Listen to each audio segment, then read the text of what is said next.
On today's video, we're gonna be cooking 3 racks of pork spare ribs. As you can see here, I got 3 of these bad boys. So I'll be cooking 3 of these. I'm gonna cut them down St. Louis style, trim them up, get them all shaped up so we can have an even cook.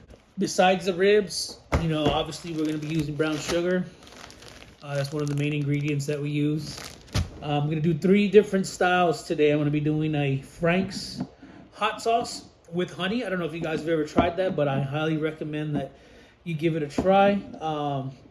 Basically, I'll be mixing these 2 together, creating a little sauce, and I'll be using that as my finishing sauce. I'm also gonna do another rib rack with pineapple juice in there, mix it up, get a little bit of some extra seasoning in there to give it a little bit of kick to mix it up. And then I'll use that as my finishing touch for the ribs, for 1 rack of ribs, right? Pineapple, and then the last set of ribs, I'll be using apple and apple juice, right? So these 2 combined with a little bit of cinnamon and a few other little things that I'll put in there. Now the seasonings that I'm gonna use today, mango habanero, with the mango habanero, and I'm gonna do 1 rack with the fajita seasoning. I really like the fajita seasoning. Is butter, obviously Parquet. I like to use Parquet. Ollie and I argue, well, not argue, but she likes country something. I don't really care for it. I guess maybe nothing goes to waste. I'm looking for this bone here. I want to say it's this one right here that we don't need. Cut that off. This piece right here, you got to apply. There's just, you can see this piece here. Right around here, I'm gonna cut that off straight. Silver lining here. Lift. Get you a little napkin. Pull off the silver lining. The rest is basura.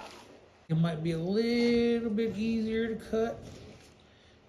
It's a hard part, but once you get that, get this piece here, we'll cook that.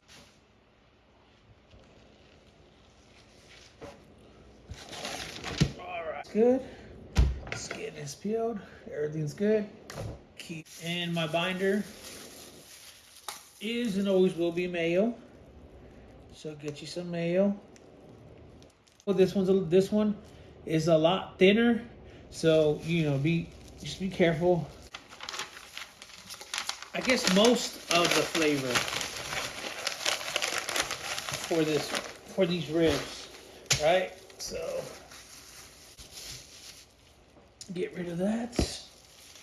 Now this is a little bit open, so throw it on a little bit heavier.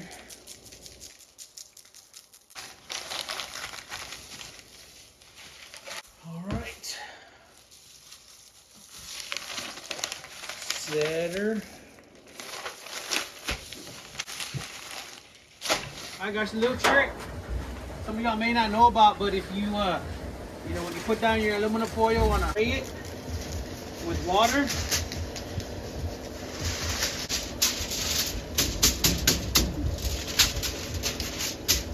your aluminum foil from moving anywhere.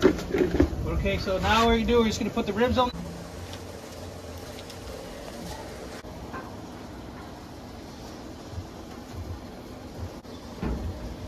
That off the way. All right, we're gonna close it. Come on, this side now. Racks and straps. Put that on there. Today we're gonna be using Post Stoke. Take a look at the barbecue pit. There's no gray smoke, none of that. Gonna close that for a little bit. Fire set. We'll check it here in a bit. It should be at about 250.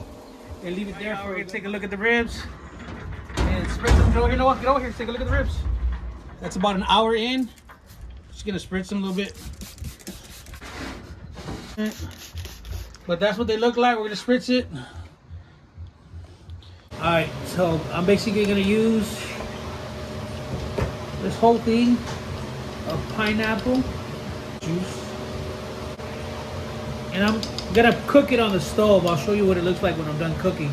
Parquet. Just gonna grab, I guess, 1, I guess 2. 2 scoops. Now it's gonna be the hot sauce. I'm gonna probably do about half. Again, this is a finishing glaze. Probably use about. Okay, that's it.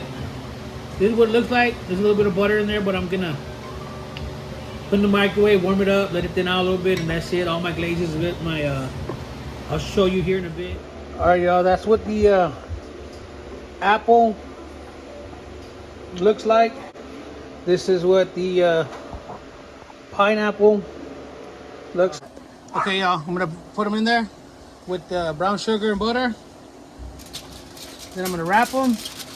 They're about ready to go close. Put that. Then I'm gonna repeat the process. They'll be done in about an hour.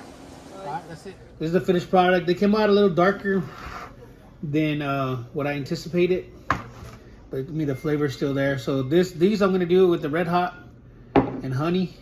So I used about that much honey from this, and I guess we could say a little less than half. And if you can see, look in there, that's what it looks like. So I'm just gonna glaze them. Will be there, and they would glaze, and they would have that little finish right there. So let those sit. Get the other rack of ribs, and we'll get up on top and look at it. That's what the other ones came out. These were a little bit lighter. We're gonna glaze it with the pineapple. Isa's gonna go ahead and do it.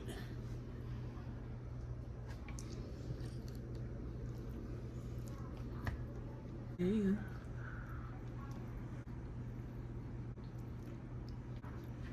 That's it. On this video right here, you're gonna see the first picture is gonna be the final look of the ribs with red hot and honey. The second picture is gonna be the pineapple, and then the last picture is me and my beautiful daughter Isabella. You guys can see that, you know, on the video the ribs do look a little bit dark, but the glaze is a big part of what makes, you know, the pretty ribs, right? I mean, you they look good, and when I'm smoking them, they look cherry. But the glaze, ultimately, you know, if they come out dark, can fix all the color issues that you got. But that's it for the video.